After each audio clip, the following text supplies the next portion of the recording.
रोमानवी शायर वसी शाह एक कलाम में क्या खूब कहते हैं,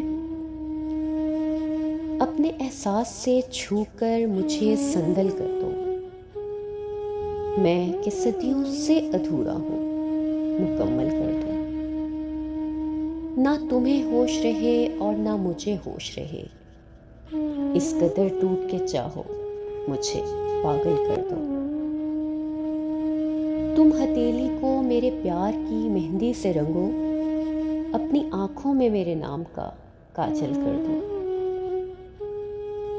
उसके साए में मेरे ख्वाब दहक उठेंगे, मेरे चेहरे पे चमकता हुआ आंचल कर दो।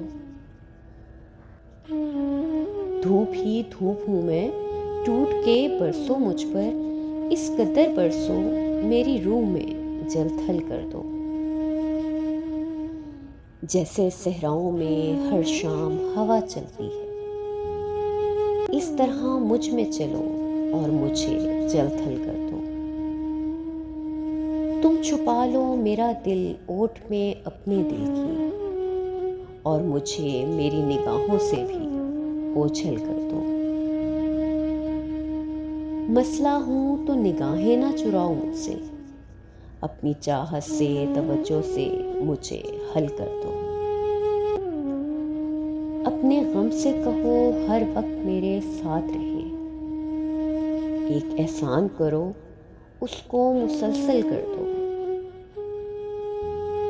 मुझ पे छा जाओ किसी आग की सूरत जाना, और मेरी ज़ात को सूखा हुआ जंगल कर दो। अपने एहसास से छूकर मुझे संदल कर दो। मैं कि सदियों से अधूरा हूँ, मुकम्मल कर दो।